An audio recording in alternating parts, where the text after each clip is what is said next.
የአብዛኞቻችን ህልም ሶሻል ሚዲያ ላይ ሌክዠሪ ብራንድ መገንባት ነው። እኔም ደግሞ እንደምታውቁኝ ሶሻል ሚዲያ ማናጀር ነኝና ሌክዠሪ ብራንዶችን ማኔጅ አደርጋለሁ። እነዚህን ሌክዠሪ ብራንዶችን ማኔጅ በማድረግበት ጊዜ እንዴት እንደምገነባቸውና እንዴት ከገነባው በኋላ እንደማቆያቸው አሳያችኋለሁ በዚህ ቪዲዮ ማለት ነው። ሌክዠሪ ብራንድ ማለት አይጮህም፣ ብዙ አያወራም፣ ነገር ግን ኳሊቲ ነገር ፕሮዲውስ ያደርጋል፣ ኳሊቲ ነገር ይሸጣል፣ ቢዝነሱ ከፍተኛ ትርፍ ያመጣል። በዛ ላይ ደግሞ ዝቅተኛ የሆነ ወጪ ይኖርበታል፣ ምክንያቱም ብዙ ጫጫታ አይፈጥርም። ስለዚህ ይሄንን ሌክዠሪ ብራንድ እንዴት መገንባት እንደምንችል በዚህ ቪዲዮ እንነጋገራለን ማለት ነው። ሌክዠሪ ብራንድ ማለት ዋጋ አይደለም፣ ፊሊንግ እና ኤክስፒሪየንስ ነው። ፊሊንግ ስላችሁ ያንን ፕሮዳክት ስትጠቀሙት የሚሰማችሁ ፊሊንግ እና ኤክስፒሪየንስ የምታረጉት ነገር ነው የአንድን ነገር ሌክዠሪ የሚያስብለው ማለት ነው። አንድ ነገር ውድ ስለተሸጠላችሁ ብቻ አሪፍ ነው ሌክዠሪ ነው ልትሉት አትችሉም። ነገር ግን የሚሰጣችሁ ፊሊንግ እና ኤክስፒሪየንስ ነው ማለት ነው። እስቲ ተመልከቱ። አሁን S26 አልትራ የዚህ ዘሬ ሆኖ ስልክ ማለት ነው $1300 ነው የሚሸጠው። አይፎን 17 ፕሮ ማክስ ደግሞ $1200 ነው የሚሸጠው። የትኛው ነው ሌክዠሪ? አይፎን 17 ፕሮ ማክሷ። ነገር ግን ከS26 አልትራው እኮ ይቀንሳል። ለምን ካላችሁ ኤክስፒሪየንስ እና ፊሊንግ ነው። አይፎን ከሳምሰንግ የተሻለ ኤክስፒሪየንስ እና ፊሊንግ ገንብቷል ለብራንዱ ማለት ነው። ብራንዱን በመያዛችሁ ብቻ የሚሰማችሁ ፊሊንግ እና ስልኩን ስትጠቀሙት ኤክስፒሪየንስ የምታረጉት ነገር ከሳምሰንግ የተሻለ እንደሆነ አይምሯችን ውስጥ ገንብቶታል። እንደኔ ፕሪፈረንስ ሳምሰንግ ይሻልም ማለት ነው፣ ቲክቶክ ላይ ስለምታውቁኝ። ግን ይሃ የገነባው ፊሊንግ እና ኤክስፒሪየንስ ሌክዠሪውን ገንብቶታል ማለት ነው እንጂ ዋጋ መጨመር እንዳልሆነ ከዚህ ኤግዛምፕል እንኳን መረዳት ትችላላችሁ። ስለዚህ ይህንን ፊሊንግ እና ኤክስፒሪየንስ እንዴት በኮንተንታችን ዴሊቨር ማድረግ እንችላለን ይሆናል ማለት ነው ጨዋታው። ሶሻል ሚዲያ ላይ ይህንን ሌክዠሪ ብራንድ ለመገንባት ደግሞ የመጀመሪያው የሚያስፈልገን ነገር ቪዥዋል አይደንቲቲ መገንባት ነው። ቪዥዋል አይደንቲቲ ማለት ስትመለከቱት የምታዩት ነገር ማለት ነው ቪዥዋል አይደንቲቲ። ይሄ ቪዥዋል አይደንቲቲ ደግሞ ምን መሆን አለበት መሰላችሁ? ለሌክዠሪ ብራንድ ታይት እና ኮንሲስታንት ሆኖ መቆየት አለበት ማለት ነው። ታይት ስላችሁ በጣም ጠባብ መሆን አለበት። እያንዳንዷ የከለር ምርጫ፣ እያንዳንዷ ፎንት፣ እያንዳንዷ ላይቲንግ፣ እያንዳንዷ ሹቲንግ አንግል መመሳሰል አለባት። ለዛ ነው ታይት የሆነ ቪዥዋል አይደንቲቲ ይኑራችሁ ያልኳችሁ። ስለዚህ እነዚህ የተወሰኑ ነገሮች ናቸው፣ ቫሪ አይደረጉም። ሁልጊዜ ተመሳሳይ የሆነ ከለር፣ ፎንት እና አንግል ላይት ነው የምትጠቀሙት ማለት ነው። በተጨማሪም እነዚህን ነገሮች ደግሞ ኮንሲስታንትሊ ነው ማድረግ ያለባችሁ። የተለያየ መጠቀም አትችሉም። ሁሌ ስቀርጹ በምፖስቱበትም ጊዜ ይሄንን ነው ወጥ አርጋችሁ ቪዥዋል አይደንቲቲውን ይዛችሁ መሄድ ያለባችሁ ማለት ነው። ይሄ ቪዥዋል አይደንቲቲ ምን ያስተላልፋል መሰላችሁ? ሁሉም እያንዳንዱ ፕሮዳክቶቻችሁ እያንዳንዱ የምታስተዋውቋት ነገር ከተመሳሳይ ዓለም የመጣች እንደሆነች ይናገርላችኋል ማለት ነው።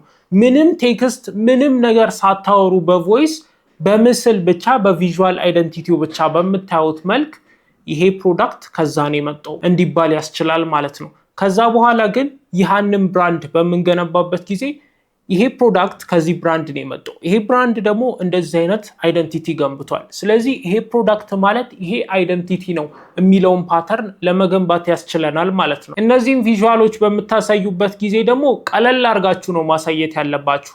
ሌክዠሪ ሲምፕሊስቲክ ነው። ሀብታም ቀላል ነገር ነው የሚወደው፣ ህይወቱን ማክበድ አይፈልግም። ምክንያቱም ኦልሬዲ በስራው ህይወቱ ስለከበደ ማለት ነው። ስለዚህ የዛ ሌክዠሪ ብራንድ ደግሞ ታርጌት ኦዲየንሱ ባለ ሀብት እንደመሆኑ እያንዳንዱ ነገር ሲምፕሊስቲክ መሆን አለበት ማለት ነው። በዛው ልክ ደግሞ ምሰሯት ቪዲዮ ምትጮህ መሆን የለባትም፣ የተረጋጋ መሆን አለበት። ምክንያቱም ገንዘቡን የሚያወጣበት ሰው እናንተ ስቴብል እንደሆናችሁ ማመን አለበት ማለት ነው። እስቲ ሰዎችን ተመልከቷቸው። ከሚጮህ ሰውና ተረጋግቶ ከሚያወራ ሰው የትኛው ነው አዋቂ የሚመስላችሁ? ተረጋግቶ የሚያወራውና። ስለዚህ አሪፍ ካምፓኒ የሚመስለው አሪፍ ብራንድ የሚመስለው ተረጋግቶ የሚያወራው ነው። ስለዚህ ጩኸት አትፍጠሩ፣ ተረጋግታችሁ ሲምፕሊስቲክ የሆነ ኮንተንት ፍጠሩ ማለት ነው። ስለ ቪዥዋል አይደንቲቲው ይሄን ያህል ካወራን ይበቃል። ቪዥዋል አይደንቲቲው ብቻ ሳይሆን ደግሞ ቪዲዮ ውስጥ የሚተላለፈውንም ኮንተንት ማወቅ አለብን። ስለዚህ ኮንተንት ፒላር ማውጣት አለባችሁ። ኮንተንት የምትሰሩበት ዘርፍ ማለት ነው። ከ3 እስከ 4 ኮንተንት ፒላሮችን እንመርጣለን። የመጀመሪያው ኮንተንት ፒላር ሊሆን የሚችለው ቢሃይንድ ዘ ሲን ሊሆን ይችላል። ፕሮዳክቶቻችሁ እንዴት እንደሚመረቱ ወይ ደግሞ እንዴት ፕሮሰስ እንደሚደረጉ ወይ ደግሞ እንዴት ፓኬጅ እንደሚደረጉ ወይ እንዴት ዲሊቨር እንደሚደረጉ ቢሃይንድ ዘ ሲን ታሳያላችሁ፣ የማይታየውን ነገር ማለት ነው። ነገር ግን እነዚህ ነገሮች በምታረጉበት ጊዜ ቅድም ያልኳችሁን እያንዳንዱን ሹቲንግ ስታይል ኮንሲስታንት አድርጋችሁ መቀጠል አለባችሁ ማለት ነው። በተጨማሪም ደግሞ እያንዳንዷ ነገር ላይ ሌግዠሪ መሆን አለባት። ለምሳሌ ስትሰሩ የምትሰሩበት ቦታ ጽድት ያለ መሆን አለበት። ዲሊቨር ስታረጉ በአሪፍ መኪና ዲሊቨር እያደረጋችሁ መሆን አለበት። በዛ ላይ ደግሞ ፓኬጅ ስታረጉ በአሪፍ ፓኬጂንግ ፓኬጅ እያደረጋችሁ ማሳየት አለባችሁ።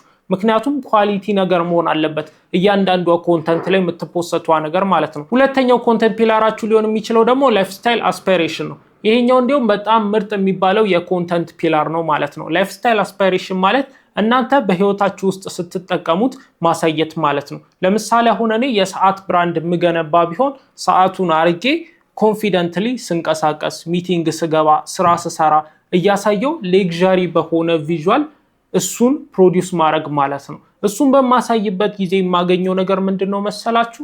ሰዎች ያንን ኤክስፒሪየንስ ሼር ያደርጉታል። በዛ ላይ ደግሞ ያንን ቪዥዋል አይደንቲቲ ቅድም የነገርኳችሁን የጠበቀ ስለሆነ ከዛ ብራንድ ጋር ያያይዙታል፣ ከገነባውት ብራንድ ጋር ማለት ነው። ይህ ብራንድ ደግሞ ኦሬዲ ትረስት ቢልድ አልጓል። ከዛ በኋላ ሰዎቹ ከዛ ብራንድ ጋር አስተያይዘውት ያንን ፕሮዳክት ከብራንዱ ጋር አያይዘው ፊሊንጉን ሼር ያደርጉታል። ወይ ደግሞ ብራንድ ካልገነባ በዛ ቪዲዮ ራሱ ብራንዱን ይገነባል ማለት ነው። እነዚህ ላይፍ ስታይል አስፓይሬሽኖች ደግሞ በከፍተኛ ደረጃ ኮንቨርዥን አላቸው ማለት ነው። እኔ አሁን ለምሳሌ አንድን ሰዓት ይዤ ይሄ ሰዓት ምናምን ብዬ ከምጮህ እንደዚህ እያረኩ ባሳይ በጣም ከፍተኛ ሽያጭ ይኖረኛል። ጮኬ ላልሸጥ እችላለሁ ሌግዠሪ ሰዓት ከሆነ እንደው፣ ነገር ግን በማሳይበት ጊዜ በደንብ የመሸጥ ቻንስ ይኖረኛል ማለት ነው። ሌላኛው የኮንተንት ፒላራችሁ ሊሆን የሚችለው ደግሞ ስቶሪ ቴሊንግ አባውት ኳሊቲ ነው። ስለ ኳሊቲ ታሪክ መናገር ማለት ነው። ወይ ደግሞ ስለ ሌግዠሪ ስለሆኑ ነገሮች ታሪክ መናገር። እንደዛ በምትናገሩበት ጊዜ ሀብታሞች ሪሌት ያደርጋሉ፣ እንደምታውቁ ያውቃሉ።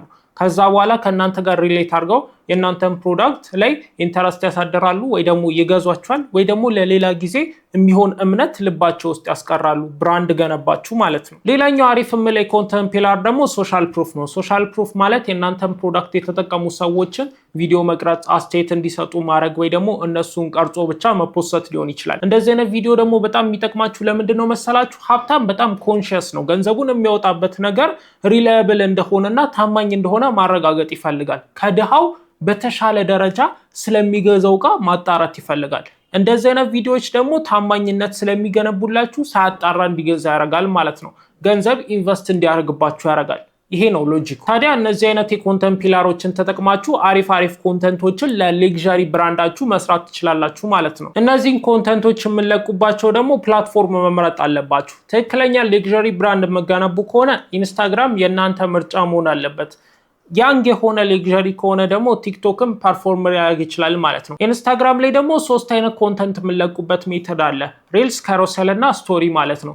ሪልስ ላይ በምፖስቱበት ጊዜ ቪዲዮ ማለት ነው አሁን የነገርኳችሁ አይነት ኮንተንት ሊኖረው ይገባል። በዛ ጊዜ ኤምፋሲስ ይሰጣል። ስለዛ ፕሮዳክት፣ ስለዛ ሌግዠሪ፣ ስለዛ ኤክስፒሪየንስ ኤምፋሲስ የሚሰጥ ቪዥዋል የሆነ ነገር ያሳያል ማለት ነው። ካሮሰል በሚሆንበት ጊዜ ደግሞ ግራፊክስ በሚሆንበት ጊዜ ደግሞ በቃ ስቴትመንት ነው ቢውልድ የሚያደርገው። ይሃን ነገር ታዩታላችሁ። እዛ ፎቶ ውስጥ ያለው ነገር፣ እዛ ግራፊክስ ውስጥ ያለውን ነገር በደንብ ታስተውሉታላችሁ። ከዛ በኋላ በደንብ ልባችሁን ይገዛዋል። ስለዚህ ስቴትመንት ሜክ ያደርጋል ካሮሴል በሚሆንበት ጊዜ ማለት ነው። ስቶሪ በሚሆንበት ጊዜ ደግሞ ምንም ቢውልድ ያደርጋል መሰላችሁ? ኢንጌጅመንትን ቢውልድ ያደርጋል። ኢንጌጅመንትን ቢውልድ ያደርጋል ስላችሁ ላይክ ሼር ምናምን ሳይሆን ቪዥዋሊ ሰዎች ሲጠቀሙት ወይ ደግሞ እናንተ ስትጠቀሙት ኤክስፒሪየንስ እንዲያደርጉት ፊሊንጉን ታጋሩበታላችሁ በስቶሪ ማለት ነው። ስቶሪ ደግሞ ፎሎ ያደረጋችሁ ሰው ነው በብዛት የሚያው። ስለዚህ ሁሌ አንዴ የገዛችሁ ሰው ጋር፣ አንዴ ብራንዳችሁን ወዶ ፎሎ ያደረገ ሰው ጋር ትደርሳላችሁ። ከዛ በኋላ ያንን ፊሊንግ ታጋሩታላችሁ ማለት ነው። ሌግዠሪ ብራንድ ላይ ደግሞ ዋነኛ የማርኬቲንግ ቱሉ ኤክስክሉሲቪቲ ሜካኒዝም ነው። ኤክስክሉሲቪቲ ማለት እናንተ የተመረጣችሁ ሰዎች እንደሆናችሁ እንዲሰማችሁ ማድረግ ነው። ፎር ዞስ ሁ የሚለውን ቃል በብዛት መጠቀም ማለት ነው። እንደዚህ ለሆኑ ሰዎች የሚለውን ቃል በብዛት ተጠቀሙት። ስለዚህ አሁን እኔ እንደዚህ ለሆኑ ሰዎች ይሄንን ስልክ ይሄንን ሰዓት እመክራለሁ ስትሉ እናንተ እንደተመረጣችሁ ይሰማችኋል ቪዲዮ ላይ ማለት ነው። ስለዚህ እናንተ ወዲያውኑ ሪአክት ታደርጋላችሁ እንደተመረጣችሁ ስለተሰማችሁ ማለት ነው። ሌግዠሪ ላይ ኤክስክሉሲቪቲ እና ሬርነስ ነው በዋናነት ብራንድ የሚደረገው የሚሸጠው ማለት ነው። ስለዚህ ሬር የሆነ ነገር ነው፣ የማይገኝ ነገር ነው። በተጨማሪም ደግሞ እናንተ የተመረጣችሁ ሰው ስለሆናችሁ ነው ያንን ፐርቼዝ የማድረግ ቻንሱን ሁሉ ያገኛችሁት። የሚለውን ፊሊንግ ጭምር ነው ሌክዠሪ ብራንድ ላይ ሴል የምታረጉት ማለት። እንደዚህ አድርጋችሁ ብራንዳችሁን መገንባት አለባችሁ። ነገር ግን እነዚህን ፖይንቶች በጭራሽ መርሳት የለባችሁ። የመጀመሪያው ፖይንት የሚሆነው ለፍሪኩዌንሲ ብላችሁ ኳሊቲን ኮምፕሮማይዝ አታርጉ። ኳሊቲ ነው የእናንተ የብራንዳችሁ ማንነት ማለት ነው። ምክንያቱም ሌክዠሪ ብራንድ ኳሊቲን ስለሆነ ሴል የሚያደርገው ማለት ነው። እንዲህ ስላችሁ ምን እያልኩ ነው መሰላችሁ? በብዛት ለመፖሰት ብላችሁ ኳሊቲ የወረደ ነገር ፕሮዲውስ እንዳታረጉ። በብዛት የሚመክራችሁ ነገር እኔ እዚህ ቻናል ላይ የምትከታተሉኝ ከሆነ ስለ ኳንቲቲ ነው የማወራው። ስለ ኳንቲቲ ስላችሁ ብዙ በመፖሰት ነው ማምረው። ብዙ በፖሰታችሁ ቁጥር አሪፍ ኮንተንት እየሰራችሁ ትሄዳላችሁ በሚል እምነት ማለት ነው። ነገር ግን ሌክዠሪ ፕሮዳክቶች ብዙ መስራት ሳይሆን አሪፍ ኳሊቲ መስራት ነው የሚያዋጣው። 7 የማይረቡ ፖስቶችን ኖርማል ፖስቶችን ሁላ ከመፖሰት አንድ ሌክዠሪ የሆነ አሁን እንዳልኳችሁ አይነት ቪዥዋል አይደንቲቲ እና ስቶሪ ያለው ቪዲዮ ብትለቁ አውት ፐርፎርም ያደርጋችኋል 7ቱንም ማለት ነው። ይሄ አንድ ኳሊቲው ፖስት። ምክንያቱም ሌክዠሪ ፕሮዳክት የሚፈልገው ሌክዠሪ ኮንተንት ስለሆነ ማለት ነው። ስለዚህ ብዛቱን ተዉትና በማክሲመም ኳሊቲ በሳምንት ስንት ማምረት ትችላለሁ? በሳምንት እንኳን አንድ ሾርት መስራት ከቃታችሁ በ2 ሳምንት በ3 ሳምንት ምን ያህል ፕሮዲውስ ማድረግ እችላለሁ ብላችሁ አስባችሁ ያችን ትንሿንም ቁጥር ኮንሲስታንትሊ በኳሊቲ መልቀቅ ማለት ነው። ሁለተኛው ማወቅ ያለባችሁ ፖይንት ደግሞ ብዙ ሰዎች ኖቲስ የማያረጉት ጥቃቅን ነገር ነው ተጠረቃቅማ ሌክዠሪን ቢውልድ የምታደርገው ማለት ነው። ብዙ ሰዎች ኖቲስ የማያደርጉት ስላችሁ አሁን ቪዲዮ ላይ ያሉትን እያንዳንዷን ነገር ኖቲስ አታደርጉትም። ነገር ግን ሁሉንም ነገር የተሻለ ባረጋቸው፣ አሁን ይህንን ጠረጴዛ የተሻለ ባረገው፣ ሞኒተሩን ተለቅ ያለ አሪፍ የሚያምር ምስል ባረግበት ምናምን፣ ወይ ደግሞ ቅጠል የሆነ አሪፍ ባክግራውንድ ብሰራበት ይሄንን ነገር ኖቲስ ላይ ይደረግ ይችላል። ነገር ግን እቺ ጥቃቅን ነገር ተደማምራ ይሄ ሰው እኮ ባለሀብት ነው፣ ይሄ ሰው እኮ ሌክዠሪ ኮንተንት ነው የሚሰራው፣ ሌክዠሪ ፕሮዳክት ነው የሚሸጠው የሚለውን ኢሜጅ ትመሰርታለች ማለት ነው። ስለዚህ ታይኒ ነገሮች አኩሙሌት እያደረጉ ነው ትልቁን ኢሜጅ ቢልድ የሚያደርጉት ማለት ነው። እያንዳንዷ የምትወረውሯት ጠጠር ቫልዩ አላት። ስለዚህ አስባችሁ ወርውሩት። ይሄ ነገር እኮ አይታይም ምናምን ብላችሁ እንዳዘሉ። እያንዳንዱ ነገር ቫልዩ ይኖረዋል ኦቨር ታይም ማለት ነው። አሁን ላይ ይታይ ይችላል እንጂ ይሄንን መርሳት የለባችሁ። እንደዚህ አድርጋችሁ ሌክዠሪ ብራንድን መገንባት ትችላላችሁ። በዋናነት ኢንስታግራም ላይ ነው ያስረዳችሁ ማለት ነው። ምክንያቱም ሀብታም ያለው ሌክዠሪ ያለው ትክክለኛ ሌክዠሪ ኮንተንት ያለው ሌክዠሪ ነገር ኮንሱም ማድረግ የሚፈልግም ሰው ያለው ኢንስታግራም ላይ ስለሆነ ማለት ነው። ይሄንን እውቀት ያገኘሁት ደግሞ ከዚህ በፊት አብሬ ከሰሯቸው ሌክዠሪ ብራንዶች ጋር ማለት ነው። እኔ ብቻ ማናጀር ሆኜ ሳይሆንም ከሌሎች ማናጀር ስር ተቀጥሬ ስሰራ ያገኘሁት ኤክስፒሪየንስ ስለሆነ ነው። ትላልቅ ዲጂታል ማርኬቲንግ ኤጀንሲዎች የሚጠቀሙበት ስቴፕ ነው። ይሄንን ብቻ ለመስራት እስከ 100,000 ብር የሚቆጠር በወር ይቀበላሉ። እንደዚህ አይነት ኮንተንት ብቻ ለመስራት ማለት ነው። ስለዚህ ይሄ ቪዲዮ በወር 100,000 ብር ሴቭ ሊያደርግላችሁ ይችላል ማለት ነው። እኔን ለማታውቁኝ ቅዱስ ጎሳዬ ይባላለሁ። እዚህ ዩቲዩብ ላይ ኮንተንት ክሬሽን እና ብራንዲንግን ነው ማስተምረው። ቲክቶክ ላይ ደግሞ የቴክ ኮንተንት ሰራለሁ። በተጨማሪም ደግሞ የካልኮንሰልታንሲ ስለምሰጥ እነዚህ ነገሮች ሁላ በአንድ ቦታ የምታገኙበት ፔጅ ነው ይሄ ፔጅ። በተለይ ደግሞ ለኮንተንት ክሬተሮች ምርጥ ስፔስ ነው። 8100 ሰብስክራይበር ሳይሆን 8100 ኮንተንት ክሬተር ያለበት ቤት ስለሆነ ሰብስክራይብ በማድረግ ተቀላቀሉ። ቀጣይ የምለቅላችሁ ቪዲዮ ደግሞ ከዚህ በላይ አጓጊ ነው የሚሆነው።